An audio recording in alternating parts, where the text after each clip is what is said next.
Hey everybody, it's GoblinoX, and welcome back to some more Magic Arena, and today we're going to be playing another Premier Draft of War of the Spark. Without further ado, let's get into our Pack 1, Pick 1, and this is a really weak pack. None of these commons or uncommons are cards that I would consider to be premium, so I guess we take the okay rare. This is a very restrictive rare mana cost-wise. You basically have to be pure red-green with that restrictive cost, but it is okay when you are flooding out. You get to turn all of your lands into shocks for some removal spells, so it's a decent rare. It's not really a rare that I would pick one over a lot of the better uncommons or even some of the really good commons, but I think the pack is weak enough that we can just start.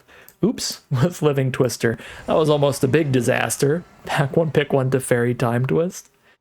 Alright, for Pack 1, Pick 2, we've got a Challenger Troll for a big green finisher. It's going to make it hard to block our massive creatures.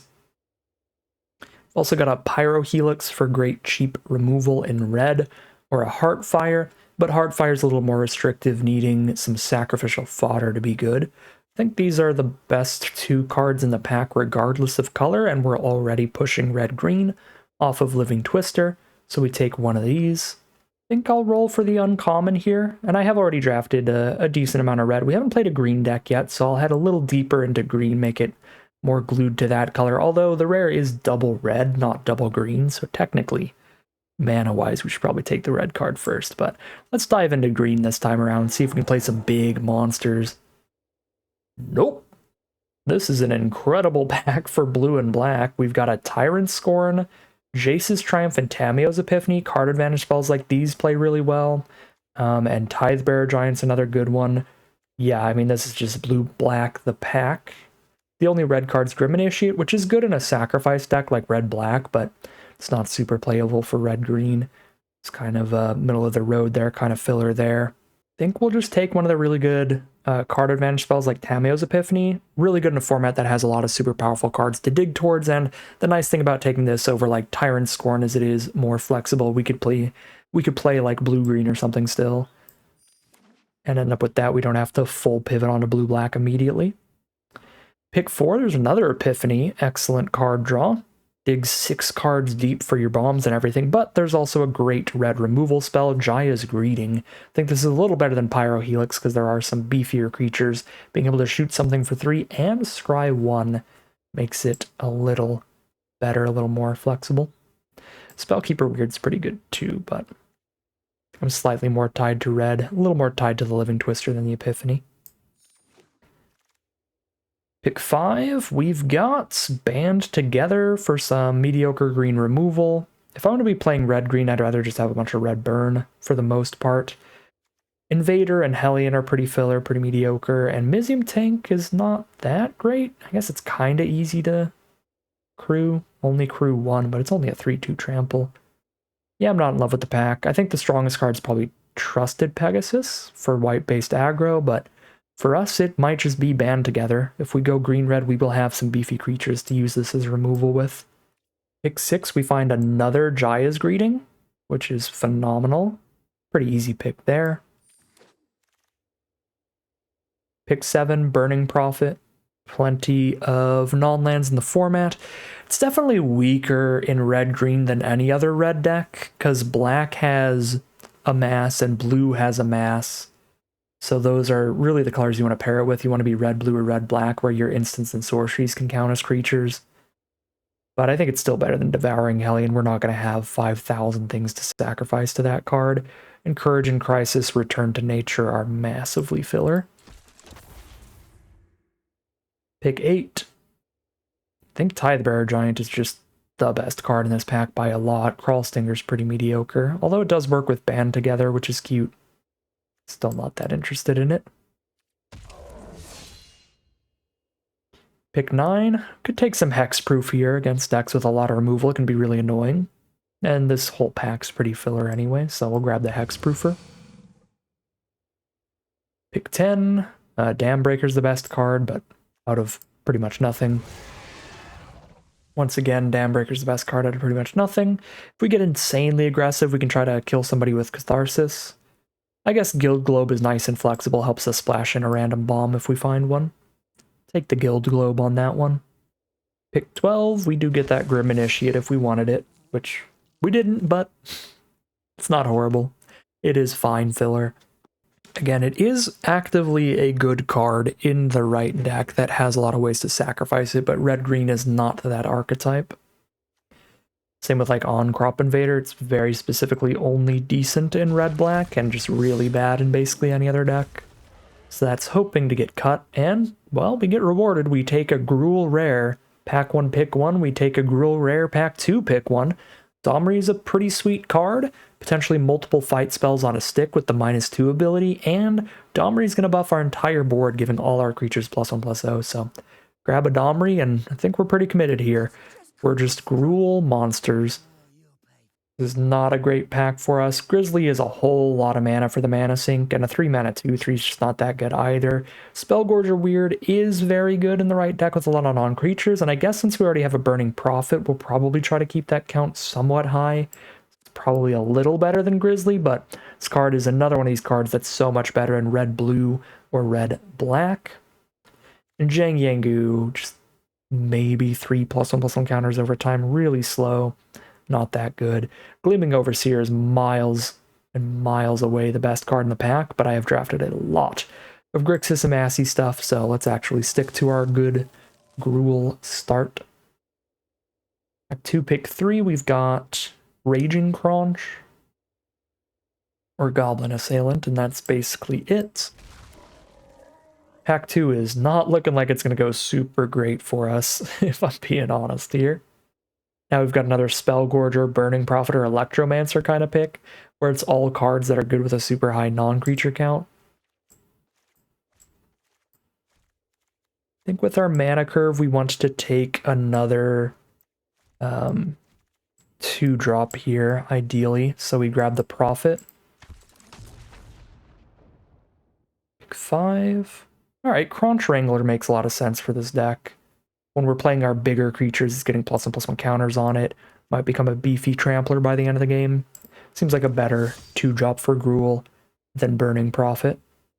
For pick 6, Bloomhulk seems great. A 4-mana 4/4 is already a good stat line, and if we proliferate onto anything, be it a Crunch Wrangler that has a counter on it, a Spellgorger Beard that has a counter on it, a Zombie Army, or a Domri, then we're just getting really good value. So we'll take Bloomhulk over Manticore, which is also good, but it is more expensive. Big 6-drop, you've got less room for those. Pick 7, Pollenbright Druid is a solid 2-drop. It's a fine card. We've already got Double Greeting Band Together. I don't think I need a second Band Together this early. So I think Pollenbright Druid seems fine. 2 mana for a 2/2. It'll come into play with a counter on it, so that it works with our proliferate cards like Bloomhulk, or if we draw it late game, it might proliferate onto our other stuff, which is solid. Pick 8, we get a Dreadhorde Twins. 4 mana for 2 2/2s, one of which has Trample, and we can proliferate onto it with Pollenbright or Bloomhulk. Alright, so this pack started pretty bad, but we're getting past plenty of decent stuff for our deck, which is nice. Now a Turret Ogre for another power 4 greater creature. Just what we're looking for in green-red. Now we can just rare draft some stuff. Yeah, pretty much still just rare drafting here. Grab a Dovin's Veto.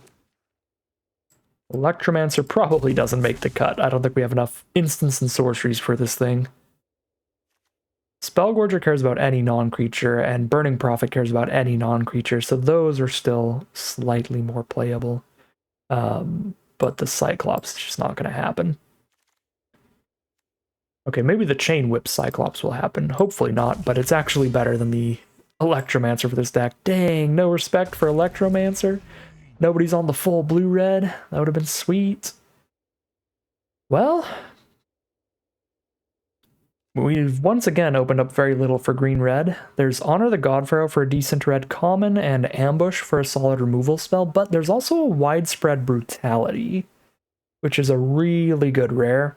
It can be a one-sided board wipe if your army's big enough, so if we manage to amass with Initiate or Dreadhorde Twins first and then Brutality, we've got a Guild Globe to randomly get the black mana, so I think I'm going to take Brutality. I think it's strong enough to take over Ambush or Honor and splash in a single black pip into this deck.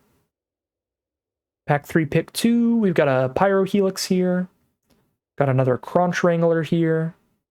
Got another Guild Globe here. Think I want to get aggressive on curve. I like the Crunch Wrangler a lot. I'm going to go for it, I think. We've got 4 removal spells. Double Greeting, Band Together. Domri's also removal. Let's get curving out with Crunch Wrangler. Pack 3, pick 3. Another Turret Ogre is solid, or a Mana Geode for the Brutality Splash. I'll grab the Geode here. I think it's solid for this deck because not only is it like splashing the Brutality in, but it can ramp to one of our big 5-drops like Challenger Troll. Pick 4, we've got a Vivian's Arcbow, which can win like a top deck war in the late game. Any land you hit turns into creatures. It's pretty bad in the early game, but it's pretty good in the late game. Not the most flexible card ever, but the other options are just like giant growth style combat tricks that are decent. I think we take the Arcbow here. Pick 5, now we go ahead and take a Pyrohelix. Well, did we take that over a Band Together? Because it only kills the small stuff. Probably not in this deck. We actually take Band Together first. Pick 6, grab another Guild Globe. Pretty happy with that. I guess double Guild Globe, we don't need the Geode anymore. 1 Swamp, double Guild Globe is 3 sources for the 1 black pip. I guess Crawl Stinger's looking okay in here now that we have double Band Together. This can kill anything with a Band Together. Let's get some beat down with Raging Crunch number 2. Crunch Wrangler into Raging Crunch is obviously the Dream Team combo. It is in the name, that's what you're supposed to curve out with, and it can get a lot of damage real fast. Courage and Crisis and Goblin Assault Team are both pretty filler, but at least the Assault Team's another 4-power creature. Trigger the Crunch Wrangler. Random Firemind Vessel, I don't think we're playing. Another Turret Ogre, I think we will play. Combat Trick. Another Pyrohelix, pick 13. Okay, well, now I definitely don't feel bad about passing that Pyrohelix earlier over like a Crunch Wrangler or something. I don't remember exactly what we took. But we just get it back super late. Alright, so 47 cards here. We gotta cut 7. I don't think Grim Initiate makes a ton of sense for this deck, just the 1-mana 1/1 for the most part. Brutality, we didn't end up getting more Amass to make it actually enough damage to kill bigger creatures. It's just going to be the 2 damage for the most part. So it might actually not super be worth the splash here.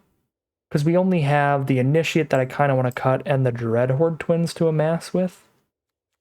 So yeah, it's basically always just 2 damage to everything. Which is solid in some matchups, but it's not gonna be the full board wipe to maybe be worth the splash here. Yeah, and that lets us cut Guild Globes. Make our cuts really simple here.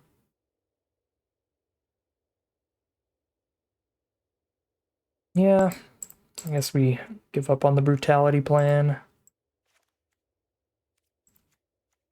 And then just cut 3 more cards. Probably just all creatures at this rate.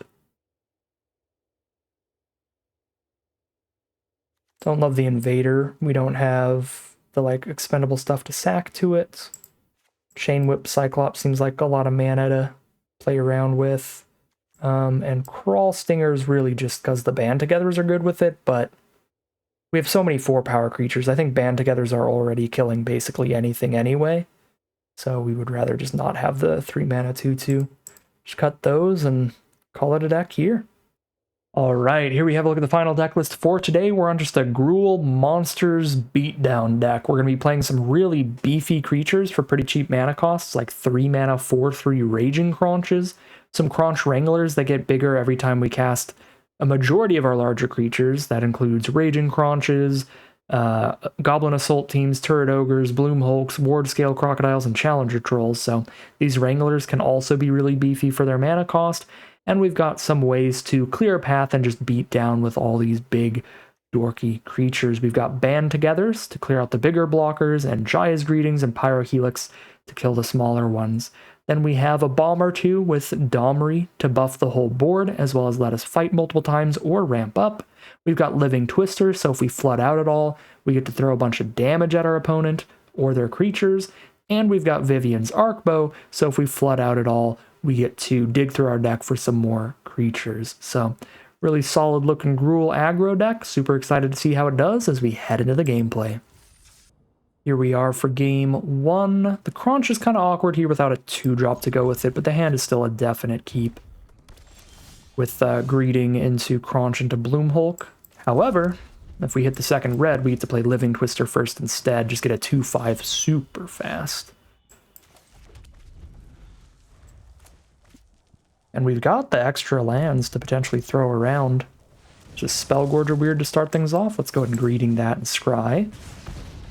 Turret Ogre, I will take that. The solid play. So Bloomhulk into Turret Ogre here, so that when the Turret Ogre hits the board, it does trigger and get the damage.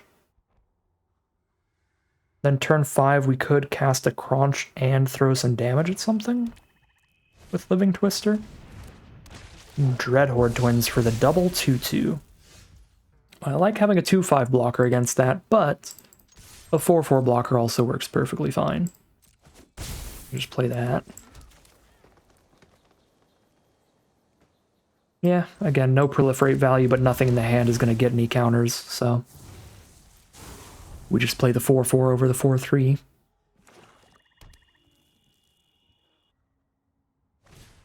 Lazotep Reaver, make that army a 3/3.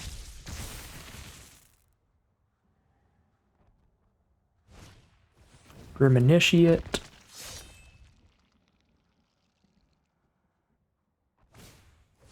Spark Harvest the Bloomhulk, sacking the Initiate to buff the army. That is huge. 6 damage to us now. Fair enough. Pollenbright Druid. We're probably on Crunch. Hold up a Shock with Living Twister here. Can't really send in now.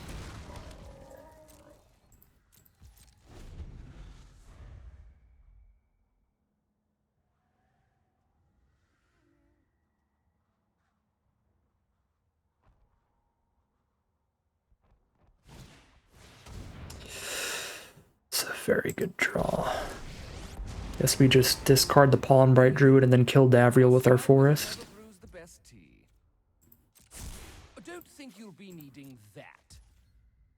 Well, that Davriel is stanky for us.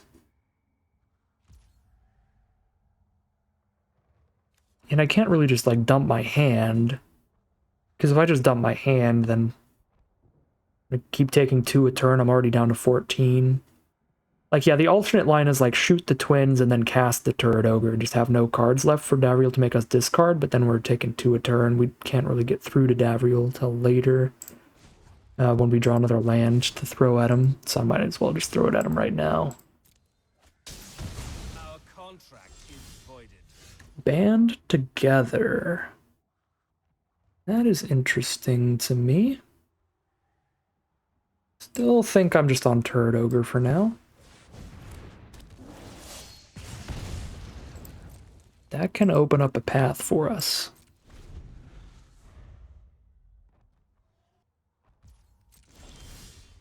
Burning Prophet. Not particularly good. I think we can trade a 4/3 for the 4/4 army here. Have a Band Together as a trick if they try to do a trick. It's post-combat Burning Prophet holding up Band Together.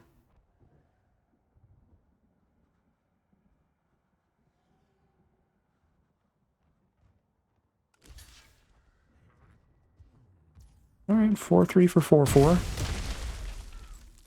Here is the Prophet.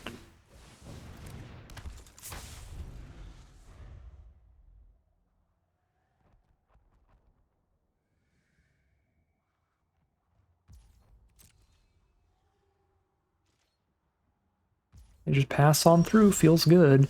Another Turret Ogre to cast. That'll be a post-combat play.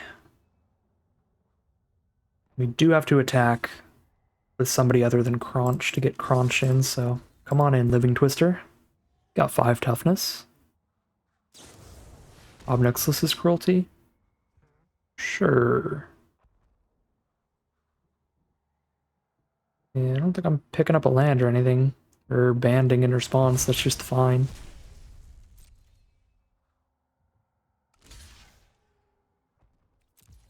Just wipe the whole board? Okay. Well, awkwardly that means Turret Ogre doesn't actually shoot them anymore, but... pretty cool with that, since Crunch can't attack alone anyway. I don't think I want to spend the band together to save the Crunch. Yep, because now I get to spend the band together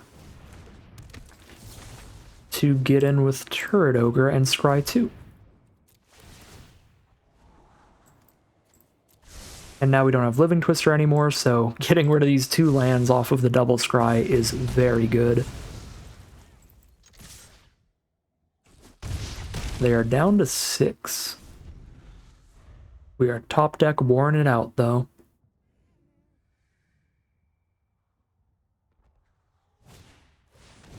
Alright, Soul of the Invasion against the empty hand is not super good, but it does mean they get to trade up into the Turret Ogre.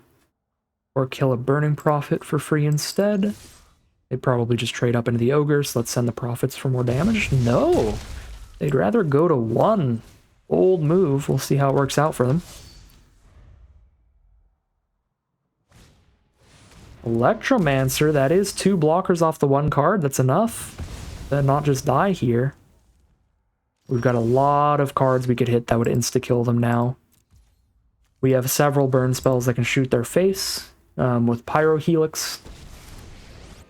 We have any removal we could hit. Step out of the shadows. People call me a death dealer, but I rarely offer discounts. Domri in particular would be incredible.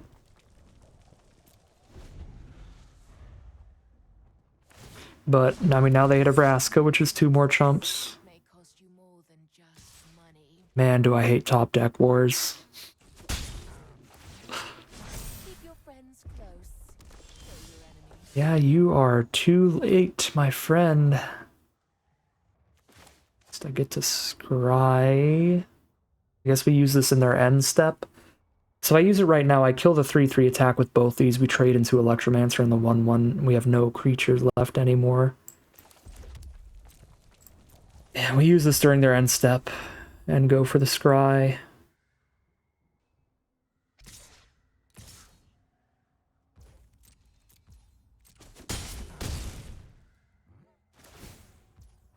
I'm good at killing, but I don't always. Oh, man.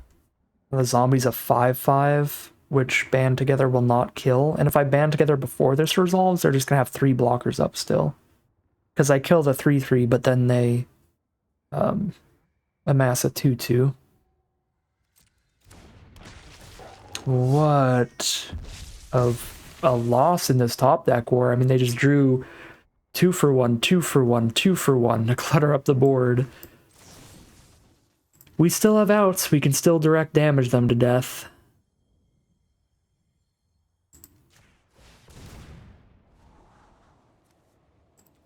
Red Horde Twins will not do it. I think our best out is to just find lethal, because if I just try to play Dread Horde Twins on blocks, block Electromancer, I can block Twins, but I still lose 2 or 3 creatures to the zombie army. Death Touchers still get in. Yeah, I just have to find the burn. Yikes.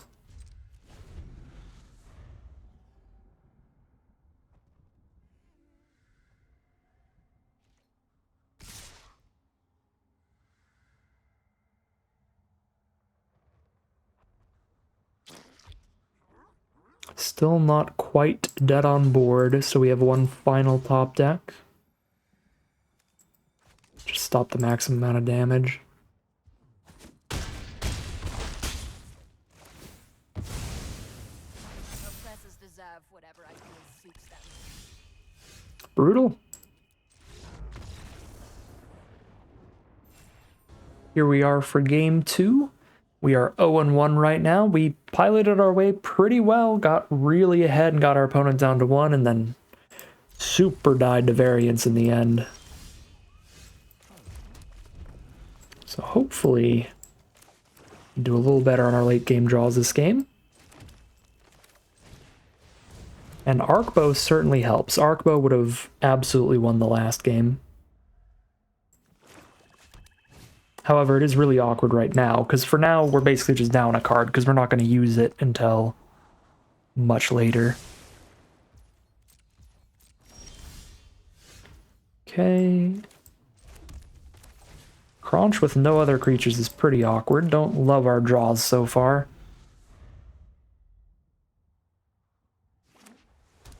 But we had both our colors, tons of removal. It was definitely not a mulligan. The history of this world is one of conquest. Okay, they're just gonna slam an Obnixilis on the board to start pinging damage at us. Fair enough. Got so much removal here, we probably Arcbow in their end step. Ditching one of these removal spells so that Crunch can actually attack in. If they don't play any good creatures, if they do, we'll have to spend removal. Our opponent's on blue-black, which is not a great sign, because blue-black is one of the color pairs where almost everything in the deck is just a 2-for-1. Because of all the premium commons, uncommon, stuff like that. Yeah, they're even just going to cash in the finisher to draw 2. Counter their draw 2 here. I think that's fine. I think this counters the draw 2. I might be wrong on that. It does. Very nice. Okay. Let's grind to Mountain for land for turn, so we don't Arcbow, because the odds of the other card being a 2-drop are really low. Now I get to play a Crocodile against blue-black. Having a hexproof threat feels pretty good.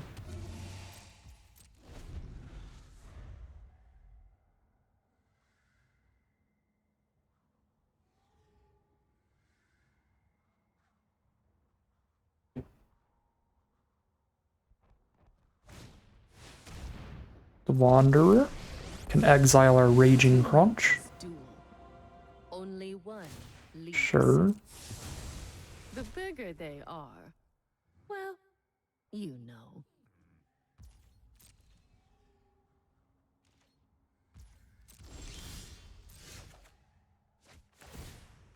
Okay. Use this land on the Arcbow. We don't have any 6-drops in the deck. So we keep that in hand. We can band together and still have a Greeting or a Pyrohelix up. Well, they could respond with the Spellkeeper, but they don't have an instant or sorcery in grave yet, so I'm gonna band together. Oh!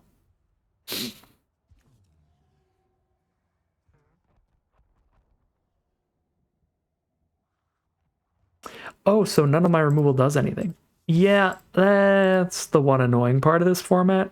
It's really easy to miss the static abilities on these cards. Well, that was a horrific play.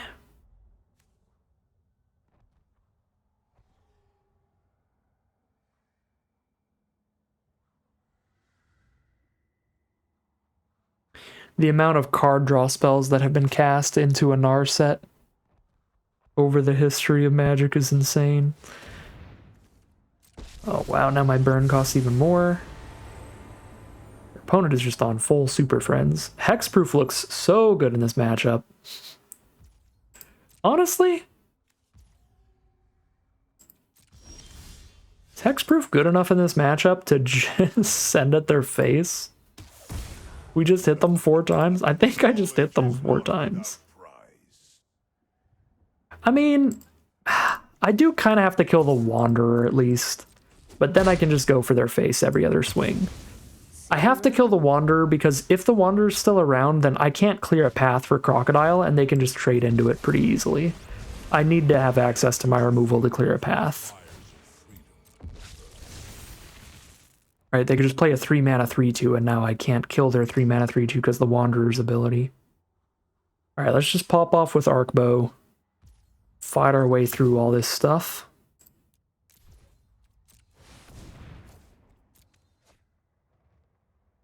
Turret Ogre for insta damage? Sure. Boom. Ooh, speaking of insta damage. Goblin Assault Team probably ends up trading into the zombie.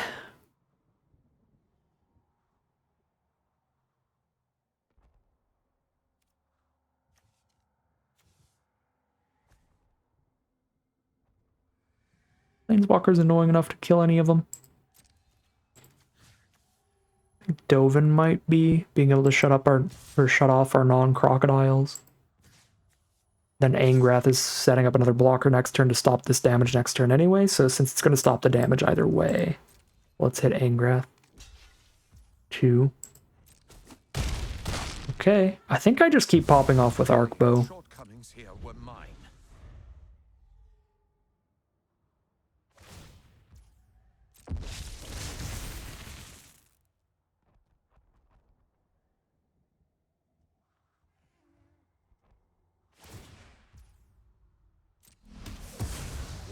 I'll let them get the card draw here so we can just Arc Bow again and have more damage on board. Tithe Bearer Giant. It's going to require both my removal spells to kill, but it could be worth it because we hit for a minimum of 9 if I kill that.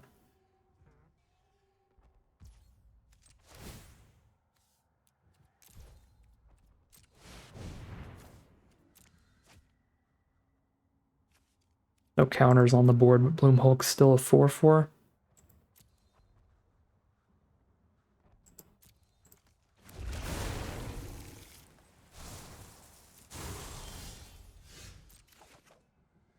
Another Turret Ogre. Try not to think too hard.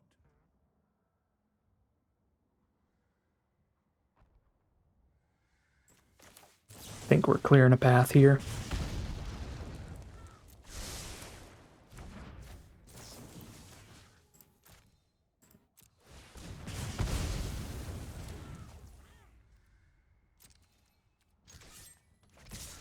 They're down to 4.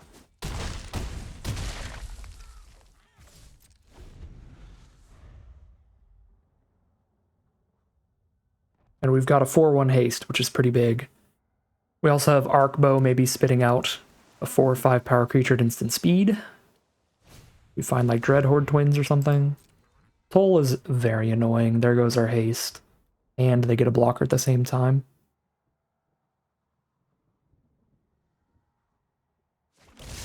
I get rid of the Turret Ogre since I can damage them without even attacking in.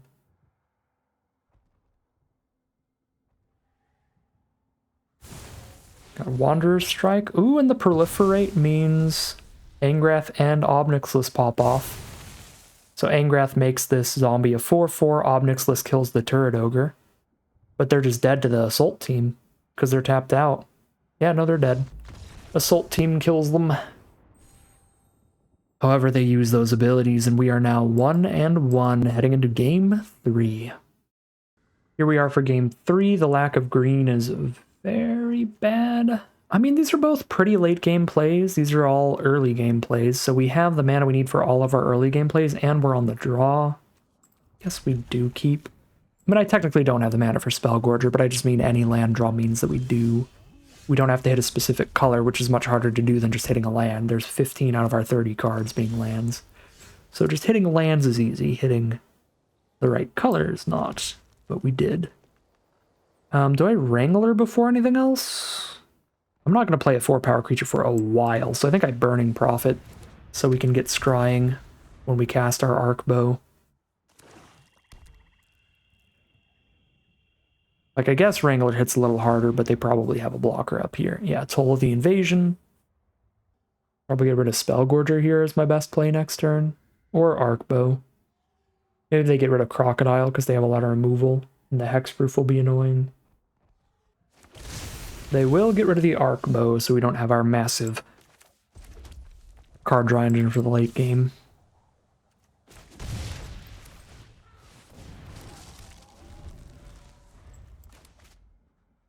Double up with these two next turn.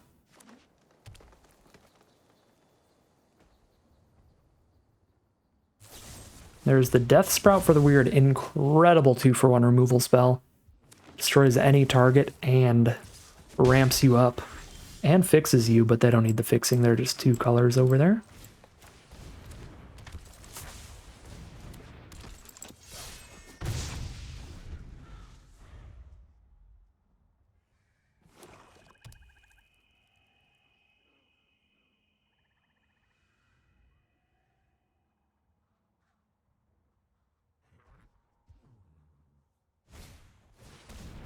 New Horizons, buff up the army, get some ramp and fixing. And an Iron Bully. There's probably a lot of Proliferate going on over there. Spreading out those counters. We've drawn all lands for a while now, which is okay because it gets us to Crocodile, but we're now completely out of gas, which is not okay.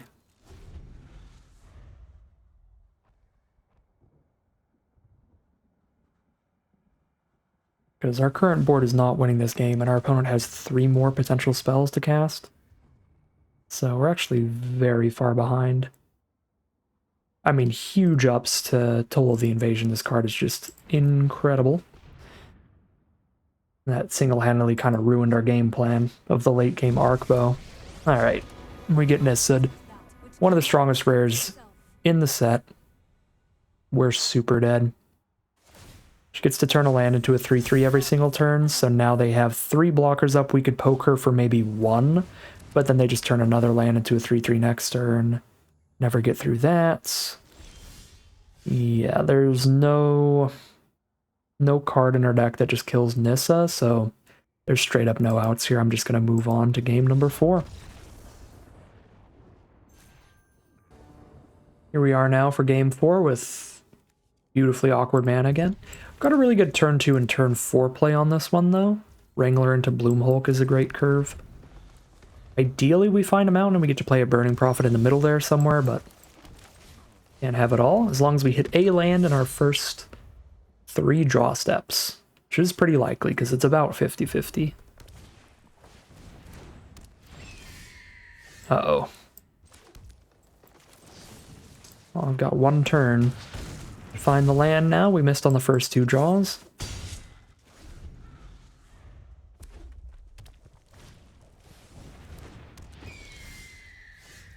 Well, it might be over for us if we miss any longer. Yep, there's the Saheeli to get a gigantic army of chump blockers. There's the red source, though. And the land in the same draw. 3/2 Trampling Crunch Wrangler and a 4/1 Goblin Assault team could be the play. Or I can just Bloom Hulk up the Wrangler, make it 4 power trample immediately. Assault team ends up trading into Strix, and Wrangler just hits for 3 on Saheeli. But then Wrangler's 4 power. I guess Wrangler's 4 power either way, so we might as well make a 4 power Wrangler without having to trade our Assault team off.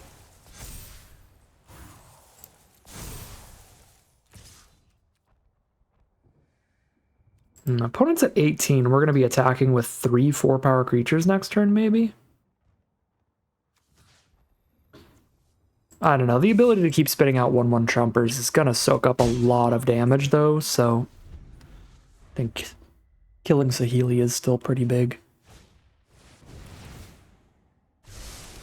Yep, here's draw 2 plus play out Chumper. Thanks to Saheeli. There's a turret ogre. That only shoots face, right? Yeah, not planeswalkers. They've only got 3 toughness, so Saheeli's dead. Period. We just send Wrangler at Saheeli. Everybody else at their face. Yeah, I guess we turret ogre pre-combat, make Wrangler even bigger just in case.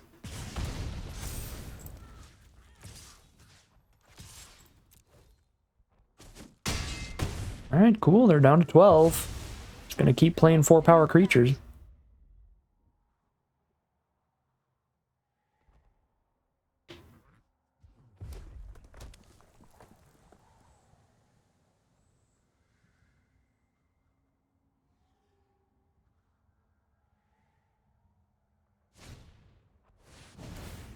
Mizium tank, they can crew a 3/2 blocker. You. Man, why does Grixis have to be so absurd in this format? 2 mana, bounce any permanent, get a 1/1. It's pretty nasty. Alright, they've got a 3/2 tank on blocks. I guess I can Pyro Helix it now. Yeah, so we send in both. I could also Pyro Helix both of the 1/1s to make it harder for them to crew the tank in the future. For now, they get to crew it. And stop Turd Ogre from attacking, but I still send in Blue Mulk.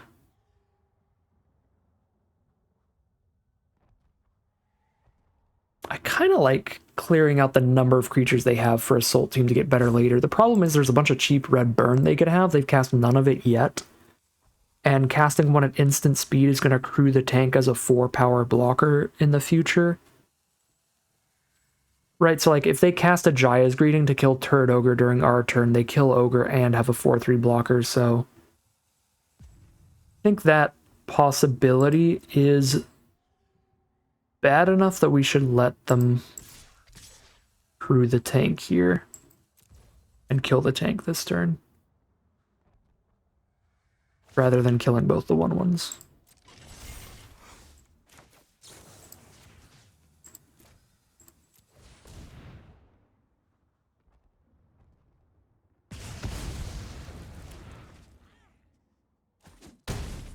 Go to 4, says opponent. All right.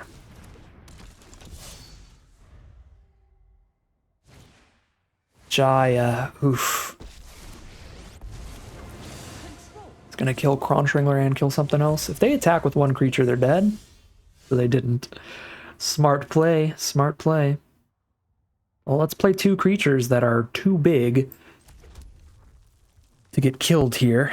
They could triple block Turd Ogre to kill it, but then they die because Bloomholt gets in.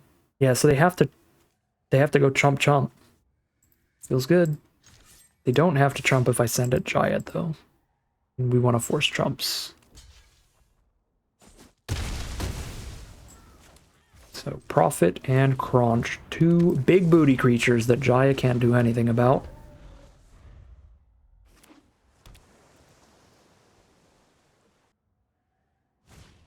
Red Horde Twins, 2 blockers off 1 card. That is very good.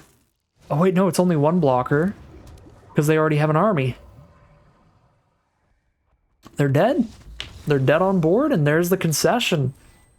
Scary, scary close game. I mean, I guess it wasn't that close, but I do think that those blue-red decks, with the amount of cheap burn they have like really good chances at stabilizing, especially with a Jaya on board to make that burn even better. You know, like Pyro Helix is 2 damage to 2 different targets and stuff, so I was definitely still very worried there. And when we missed our 4th land turn 4, that was almost a nail in the coffin. I think the only reason that we managed to turn that game around and really get that aggressive lead is that we hit exactly the mountain turn 4, because at that point, if we did hit a 4th land, but it was just the forest, we would have been super, super doomed. So a pretty solid draw finding the mountain when we did. We were, I think, straight up like a turn from just being too slow with how that game ended. They got close to stabilizing. We are now 2-2 heading into game 5. Ooh, here we are for game 5. We definitely need lands and ideally some cheap creatures so that Raging Crunch can do something other than sit there. But this is our first time we get to play with Domri, so I don't think we can mulligan when we've got perfect colors of mana as well as one of our strongest cards. Well, this is a nightmare. Black is just way too good in this set. Grixis in general. Toll of the Invasion is so nasty.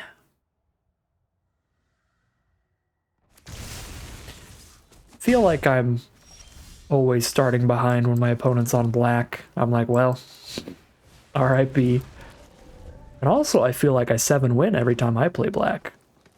I'm like, all right, we're good. We're playing the black deck.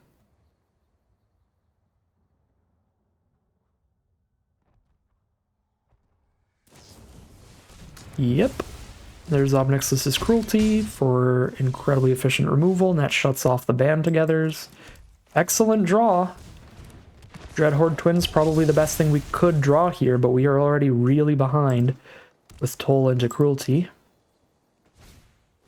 There's the Spark Reaper to get value out of the 1/1 token. Let's drop the Challenger Troll, which is probably just going to get killed by removal, but so be it. Arlen's Wolf. And Spark Harvest. Alright, well at least they had to crack the 1/1 to that, and they don't get to sack it to the Reaper or anything here. They have exactly Giant Growth in hand. They have exactly Giant Growth. This is a bad block, but that's the only card they could have, I think. Alright, yeah, that's just good for us then. If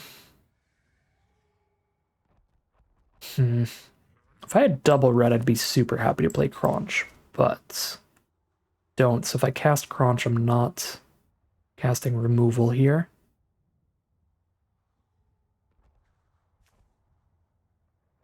Our 2/2 can't block the wolf anyway. And we want to have it around so Crunch can actually attack. I think I send in, because I don't think I'm blocking the Wrangler with my 2/2, which is the only thing it can do on blocks. I think I do cast the Crunch. Use that to hopefully hold off the Wrangler and just take 3 this turn. Cool, down to 10. Another Jaya's Greeting, so we've got Jaya's Greeting plus Band Together. Let's move to combat and make sure they let us get the Crunch in first. Cool, but then we Greeting pre-blocks. Fine Goblin ass team. We love a Goblin Assault team. They've got all the donkeys on their side.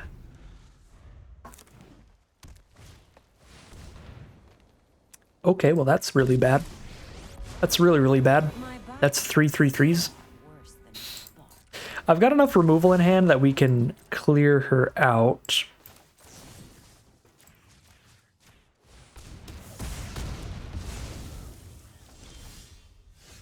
Which we 100% just have to do here. I should Band Together because they know about the Band Together, but they don't know about the Greeting.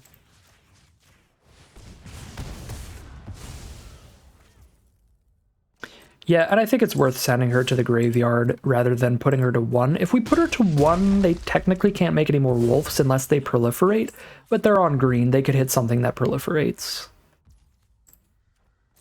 Oh my god, have they just hit a big land clump? This is 10 damage. And there's the concession. They just hit a big land clump or something. Game started real bad, but turned things around with just beef when they ran out of removal, and we are now 3-2, at least a 50-50 average run out of this deck. No matter what happens, we beat a black deck. Let's go, 3-2, heading into round number 6. All right, here we are for game 6. That is the most unkeepable hand I've seen today. Get that out of here. This time we've got the Domri again. We have an actual 2-drop that's castable. We ditched the 5-mana play because we're keeping a 2-lander. And we'll see how we draw from here.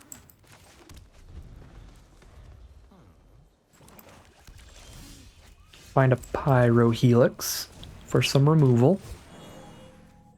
Almost clicked the wrong button. That would have been a really bad time to proliferate. Alright, perfect curve here. If I play Domri, I do get an extra damage, and then I know I get to Turret Ogre next turn, but I think I'd rather get these creatures down and beating. Plus, I think the turn I play Domri, I want to just immediately fight the second he touches the board. Oh, man, I need to stop playing against black. I'm going to have an aneurysm. Not even black. I just need to stop playing against Toll of the Invasion. It's one of those big hypocrisy style cards too, where it's like, feels good to cast it. God, does it suck to play against it though.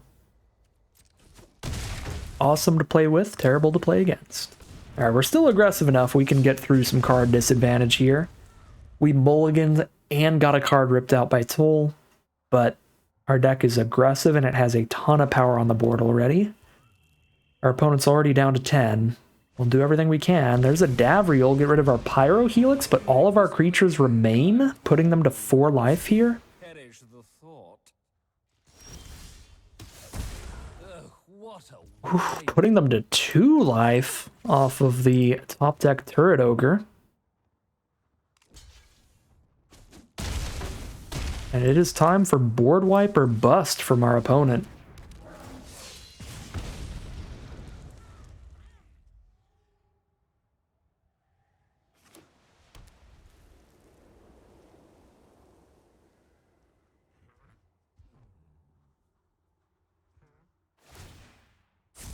a mind is a Make themselves discard a card, send a message. Oh, discard a green card so they can show off that they're stuck on mana. Drop a finisher. And they've got a Spark Harvest, but hey, sometimes your opponent has a bunch of really nice, really high quality cards like Spark Harvest, Davriel, Vraska's Finisher, and Toll the Invasion. But you just play dudes and attack. We are now 4-2 heading into game number 7. Here we are for game 7. This is actually one of the best Burning Prophets we've seen with double greeting to go with it. Gonna be one of the weaker Turret Ogres though. It's not gonna get its enter the battlefield damage in. Well, probably won't, but we could try to beef up a Spellgorger. Depends on if our opponent plays cheap creatures we want to kill. Oh. Well, now I can crunch into the Turret Ogre. And we're attacking here because it's basically a free point of damage. We get to bluff that really easily, because if we cast any non-creature, no matter what it is, their Strix is dead, and it doesn't even trade. No! The crunch has been greeted by Jaya, who has one of the most rude introductions out of anybody I've ever met. Hello. Shoot fire into your face. It's egregious. It's not a good thing to do.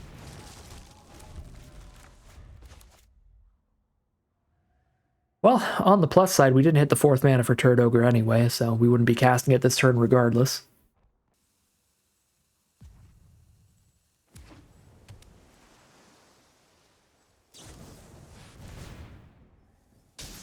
Rouse Outburst the Spellgorger weird. R.I.P. I cry every time. There is land 4. Don't think we want to kill a Strix badly enough to not just play an Ogre. So it does also threaten to just block the Strix, so it could just stop the damage from Strix anyway. Haven Eternal. Get a thingy. No! Heartfire. Goodbye, Turret Ogre. Wrangler plus Jaya's Greeting here. Sets up for a pretty good Challenger Troll in the future if we find the mana. There's the mana.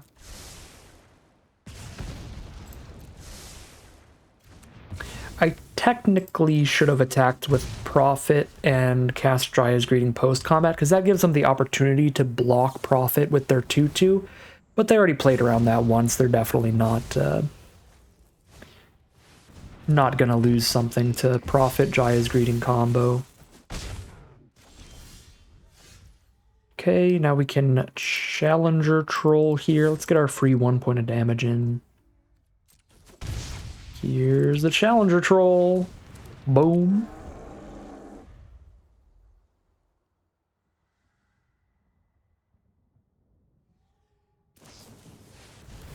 Stop. Troll's totally lost, and that probably tempos us out of the game here. We're down to 7, facing 3 power in the sky. 4 power any turn they cast a non-creature. Might have to Greeting bad enough to just kill an Eternal here, rather than playing Troll, which is pretty miserable. I mean, otherwise I die in 2 swings. Find a Dreadhorde Twins? I think we need ways to deal with flyers or we're really dead. There we go. Unfortunately, that'll be another turn. of not casting Challenger Troll.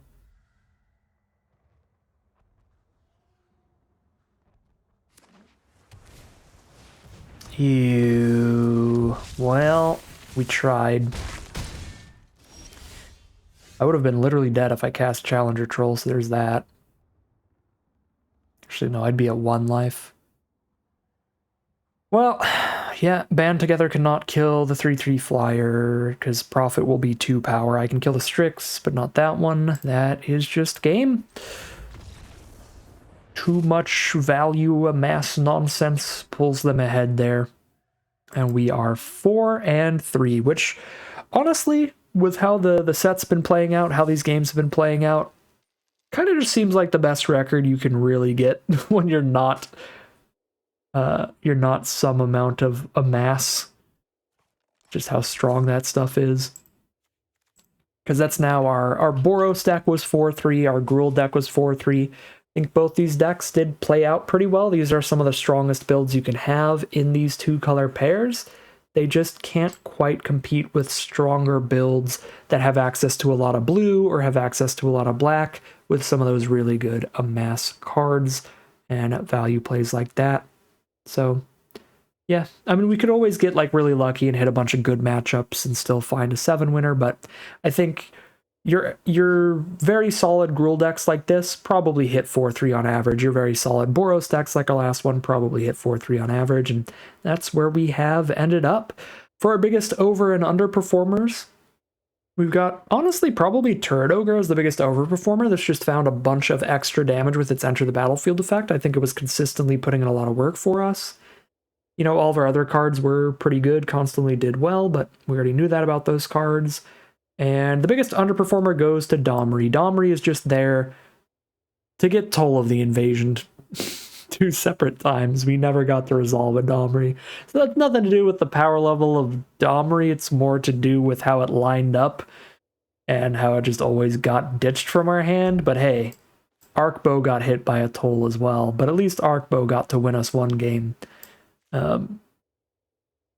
When we actually got to resolve it and take over the long game with it. So yeah, the 1 game we cast Arcbow, it completely took over and won. But it did get Toll of the Invasion as well. Biggest overperformer of the day goes to Toll of the Invasion. Even when I'm not playing it, it is tremendously powerful and actually pretty annoying. Get a taste of our own medicine there for all the Toll of the Invasions we've been casting against our opponents. But that'll do it for today's draft. Perfectly solid one. Not an excellent record, but a really good one for a Gruul deck, I think, in the format. But that is going to end today's video. As always, I'd like to thank my patrons and YouTube members for their support, as well as you for watching the video. If you enjoyed this video and are interested in seeing more, you can always like, comment, and subscribe to tell the YouTube algorithm to send you some more in your recommended feed. If you'd like to catch me live, you can check out the Twitch channel in the link in the description below, where I'm live every Wednesday. And if you'd like to support the channel directly, you can check out the Patreon link in the description below. But other than that, as always, thank you very much for watching, and I'll see you again soon for some more Magic Arena.